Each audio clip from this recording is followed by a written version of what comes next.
Great. Well, thank you, conference. That was an incredible speech by Kemi just then. Like Kemi, let me start by condemning the appalling terrorist attack in this city last Thursday. Our thoughts and prayers are with the families whose lives on that holy Yom Kippur morning were so wickedly torn apart. But we will also stay strong in the face of terror. We will never change our way of life because we are stronger than them. And I know everyone in this hall and beyond will renew their resolve to fight the ancient evil of anti-Semitism wherever it is found.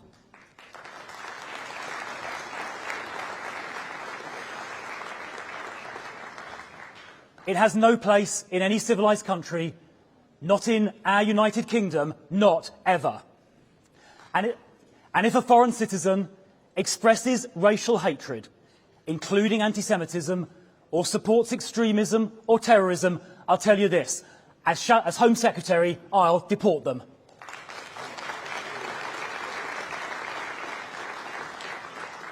And I would like to thank the police and security services who responded so fast last week. They take risks up and down the country every day to protect us, and we owe them a debt of gratitude. Thank you.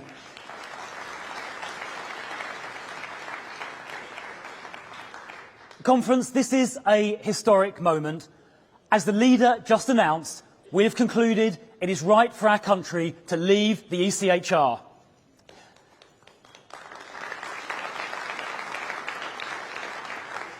This is not a decision taken lightly. We've thought long and hard. And unlike others, we did not leap without first carefully considering all the implications. And I thank Lord Wolfson for his detailed and masterful analysis. There he is. Thank you, David.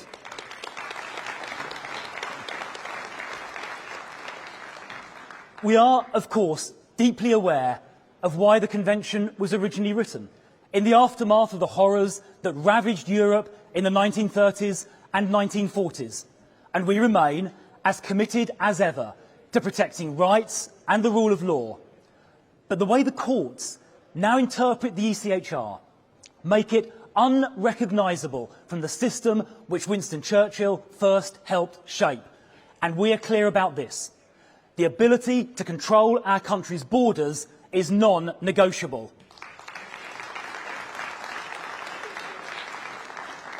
We will not and we cannot compromise on the ability of our democratically elected parliament to set the laws that govern who comes here and who stays. Because if we can't control our borders, then we are no country at all. With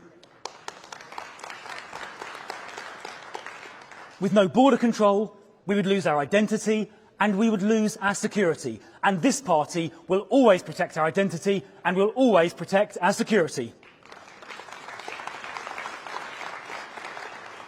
Now, the small boat crisis has brought this issue into sharp focus.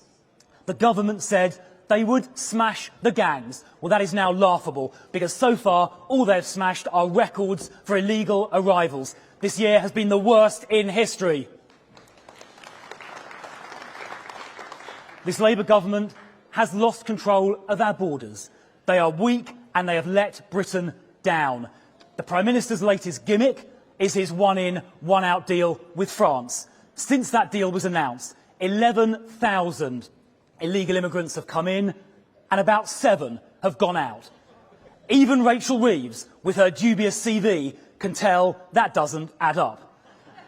And every single Channel migrant coming here is doing so illegally. They are paying people smugglers. They are departing from France, a safe country. These journeys are unnecessary. And we have seen some terrible crimes committed by migrants who came on small boats and were accommodated in hotels at our expense. Let me tell you about Abdul Rahman Abu Alayla. He is a 42-year-old Egyptian illegal immigrant who came here by small boat. He was accommodated in a Hilton hotel in Ealing at our expense. He then proceeded to brutally rape a young woman who was walking home at night in Hyde Park.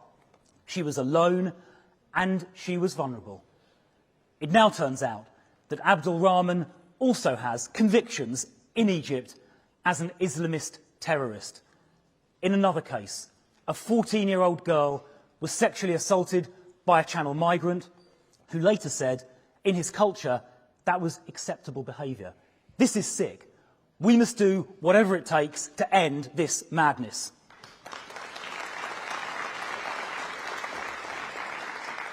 It is now clear to this new leadership that our international obligations have been stopping us from acting effectively. We experienced this in government, and the decision to leave the ECHR was reached partly as a result of that. And now, as Lord Wolfson has clearly advised, and I quote, ECHR membership places significant practical limits on the UK's ability to maintain control of our borders, and that is why we must come out, because this party is determined to control our borders. And to those who say this will make us an international pariah, where rights are casually disregarded, I say, look at Australia or Canada. They aren't in the ECHR, and they are doing very well indeed. And the UK is the land of the original Bill of Rights, the body of common law, the writ of habeas corpus, and protections in law which Parliament has passed. Our rights in this country long predate the ECHR. And to those who say we must stay in the ECHR to somehow set an example to others, I ask this: does our membership of the ECHR really make the slightest difference to the way Russia or China behaves? No, of course not. The ECHR started as a noble endeavour, but it has become twisted by judges, expanding the meaning of well-intentioned but vaguely worded clauses. Shocking examples of this abound, like a paedophile not returned to Zimbabwe in case he faces hostility there, without a single thought for the rights of children in this country to be protected. Or a drug dealer not returned to Iraq because the court said he was too westernised. Or a violent murderer not returned to Uganda because the court said mental health services in Uganda apparently are not as good as they are here. All ECHR cases. These criminals are still in the UK. They're still all posing a risk to our citizens, all thanks to the ECHR. So this madness must end.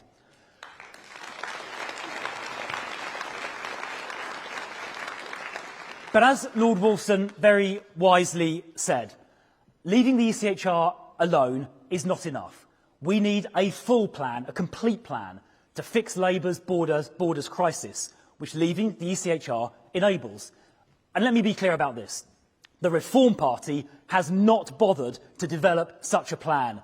They trumpet slogans, dreamt up in a pub, and written on the back of a fag packet, but they have not done the detailed work needed to make real change happen.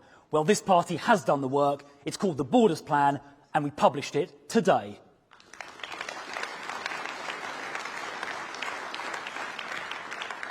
Enabled by the ECHR exit, we will ban all asylum and other claims by illegal immigrants. And this will mean all of those arriving illegally, including by small boat, will be immediately deported back to their country of origin if possible, or to a third country like Rwanda, if not, within a week of arrival. There we are. And the deterrent effect of that, will mean people will rapidly stop bothering to attempt the crossing in the first place. Why would you attempt the crossing if you're going to be immediately removed? It worked in Australia 12 years ago. It is working in the United States of America this year, and it will work here too.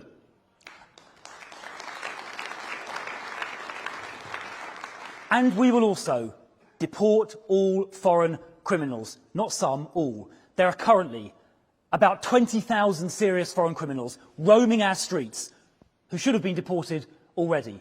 They have gone on to commit between them a further 10,000 offences, including murder and rape. It still shocks me to this day that Keir Starmer and Shabana Mahmood signed a letter opposing the deportation of dangerous foreign criminals to Jamaica, one of whom later went on to commit murder here after he should have been deported. Well, we won't be signing letters like that. Instead, We will deport all those who pose a danger to the public, and that means deporting every single foreign criminal.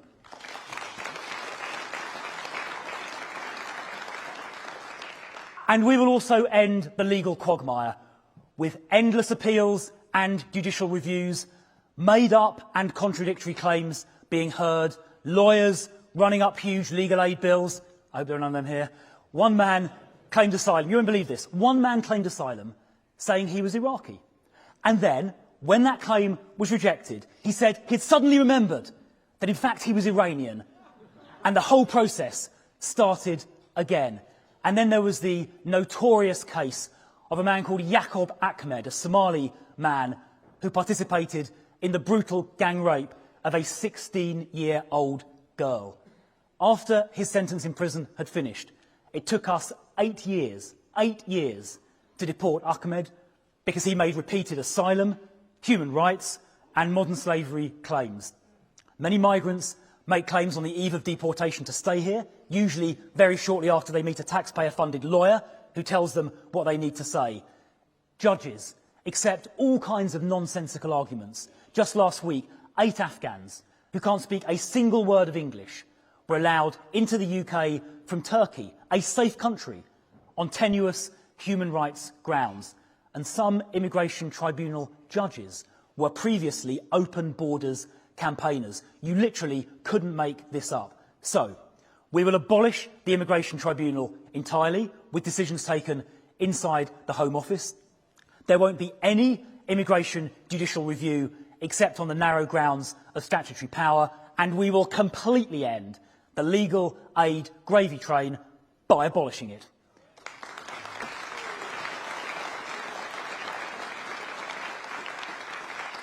People don't need lawyers to make their claims. They just need to tell the truth, and their claim will be fairly decided.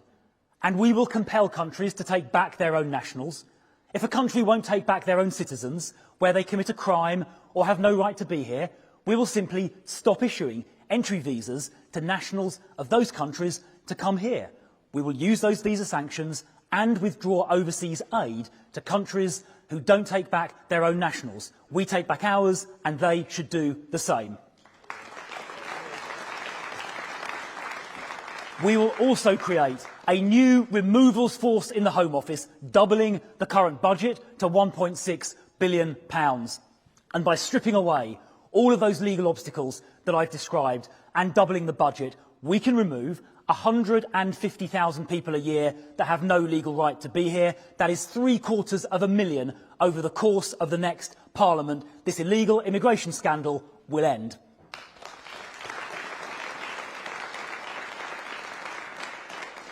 So, conference, we have a plan.